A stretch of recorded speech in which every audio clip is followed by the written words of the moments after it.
So here's the deal, right? And Kieran and Tony, I will come to you in a minute, I promise. 08444991000. So, my mum's been in a care home for 8 years, and she is, let me work out how old she is. What year is it? Are we in 2016? So she's 65. Yes. And she's in a care home. She's been in a care home for 8 years because she's got really bad MS, and it's really bad. She can't do anything. She's doubly incontinent, and she's completely she can't stand or walk or feed herself. She's completely dependent on people to wash and clean and dress her. So that. And, because she had £100,000 in her savings, imagine that. Not because she was rich, just because she's never spent a penny. And because she had paid off her mortgage, she has to pay for her care. And the house sold for £250,000. So she had £350,000 in her bank account, right? My children's inheritance, right? And she had to pay for all her care. And at the moment, it is just under £1,500. Get this, guys, a week.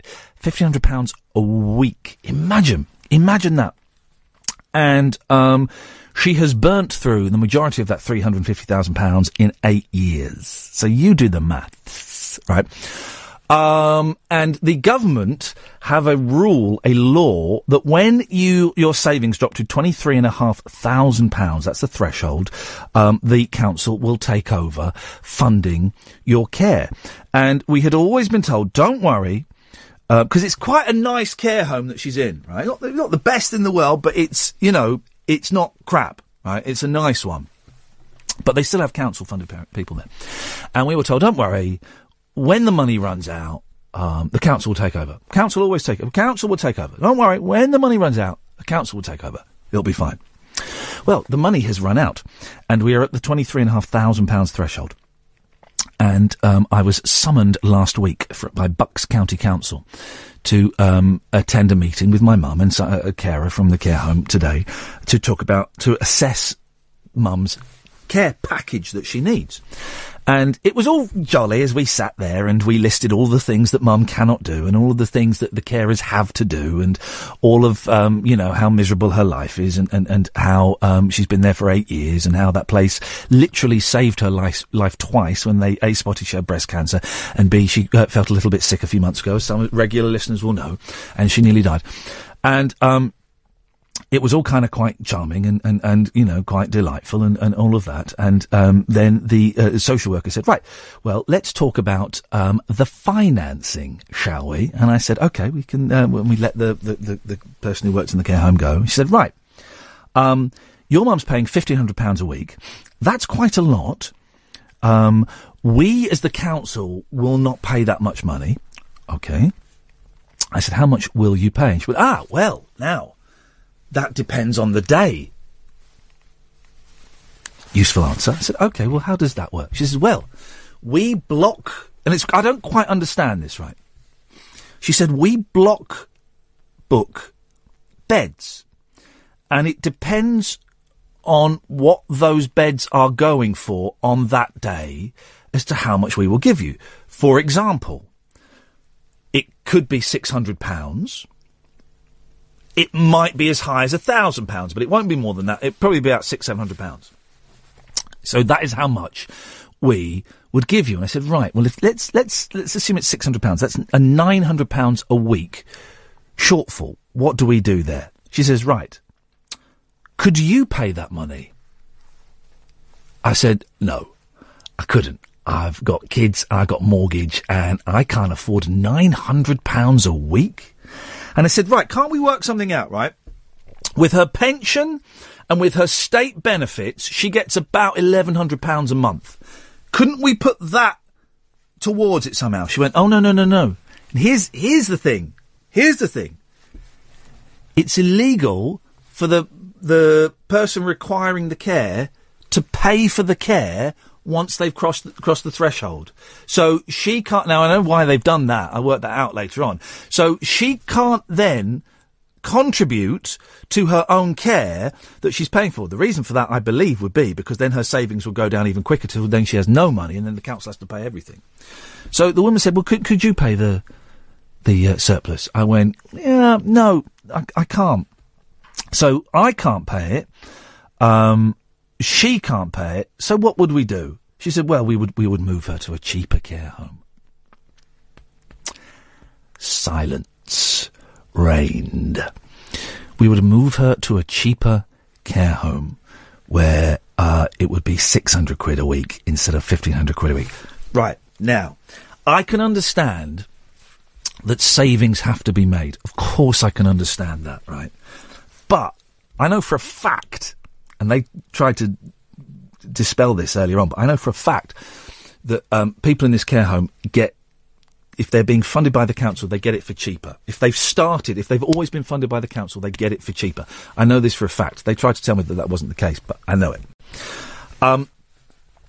But the odds are she's going to get moved out of her home that she has lived in for 8 years. Now, it's not perfect. I mentioned before that she had a few quid nicked from her and stuff, but she's been there for 8 years, man.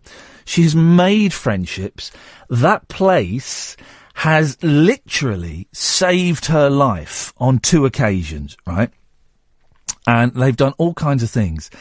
And for this woman, I did get angry, but I was very calm angry. I was quiet angry. I don't get quiet angry very often, but I was quiet angry. I had my hands holding the side of the chair. I said, right. And I did a thing. I did the thing that I didn't really want to do because I told a lie in the meeting. And I did the line because I was so angry and it came out wrong. But I said, and you'll understand why I said this. I said, well, I should let you know I do work for the BBC. And if my mum gets moved, I will be making a song and dance about it on air. Why did I say the BBC? Because it's got weight and it's got gravitas. A quick Google will prove that I don't work for the BBC. That was a stupid thing to say. But I felt that I kind of had to... I had to kind of hit back in some way. Do you know what I mean? And I said that, and it was a nonsense. It was a nonsense. But I felt I had to kind of show somehow that we would not be, we would be kicking and screaming when she gets moved, if she gets moved. Now, this is, there is a chance this may not happen. But, and it's not this woman's fault, but she was... When I said that, she kind of laughed. She went, well, I'm sure my managers will deal with that when the time comes. And I said, how do you feel about treating human beings like this, like numbers, man, like commodity, that you're, just to save you a few pounds, you're going to move someone who is really ill and has had a really crappy deck of cards dealt her, right? You're going to move her somewhere and make her more miserable. You know that's going to kill her, right?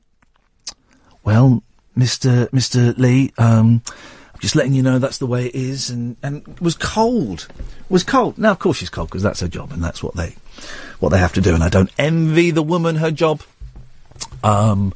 And I'm not anti-social worker by any stretch of the imagination. I think they do a lot of good work, and when it comes down to finances and stuff like that. But flipping heck, man. So you see where I am.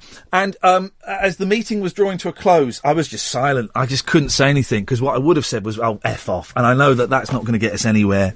And then my mum started crying, and I started welling up.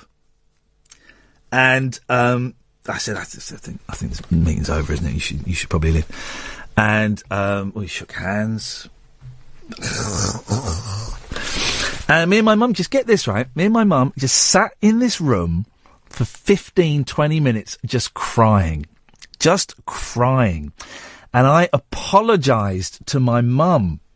I said, Mum, I'm doing the best I can here, and I don't think I can fix this. I don't think I can fix this one. And I've been able to fix everything. I've been able to fix everything before.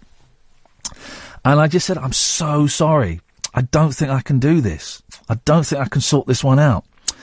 And then I fired off some angry emails, because it felt like I was doing something by firing off some angry emails. And I fired off angry emails to the care home saying, I really hope you're going to back us up on this. And I've done stuff for you for free. And I've opened events for you, and I know that some of your residents pay less because of I really hope you're going to support us on this. And they replied, well, no, all our residents pay the same. And I replied, well, I know that's not true because one of you has told me. Anyway. And the head of the care home came out and said, well, we're gonna do our best to make sure your mum stays here. And I just thought, yeah, you'll do a bit, but if the council say they're only going to pay 600 quid a week, you're not going to drop your fees by 900 quid a week. We're out, guys. We're out. Imagine that. And it's nuts, right? She's being punished because she was prudent with her money, because she paid off her mortgage, because she kept all the maintenance my dad gave when they split up, because she saved all of her money and didn't spend anything, didn't have a flash car, we didn't go on holiday. Because she's been prudent, she's being punished. And there are people in this nice care home who were not prudent. It's not criticism of them at all. Who, didn't have any savings, who didn't own their own home. And then they're going to get better quality of care. Everyone, of course, should get a better quality of care. I'm not, saying kick one of the poor gits out and put my mum. I'm not saying that. I'm saying, Jesus, man, it's flipping unfair, isn't it? Isn't it? So, I don't know what I'm going to do, man. I really don't know what I'm going to do. And this is just day one of it. This is going to go on for months. And this is just day one. Jesus Christ, what the hell am I supposed to do about this? Anyway, 0844 499 1000 is the phone number. Kieran and Tony, you'll be after this.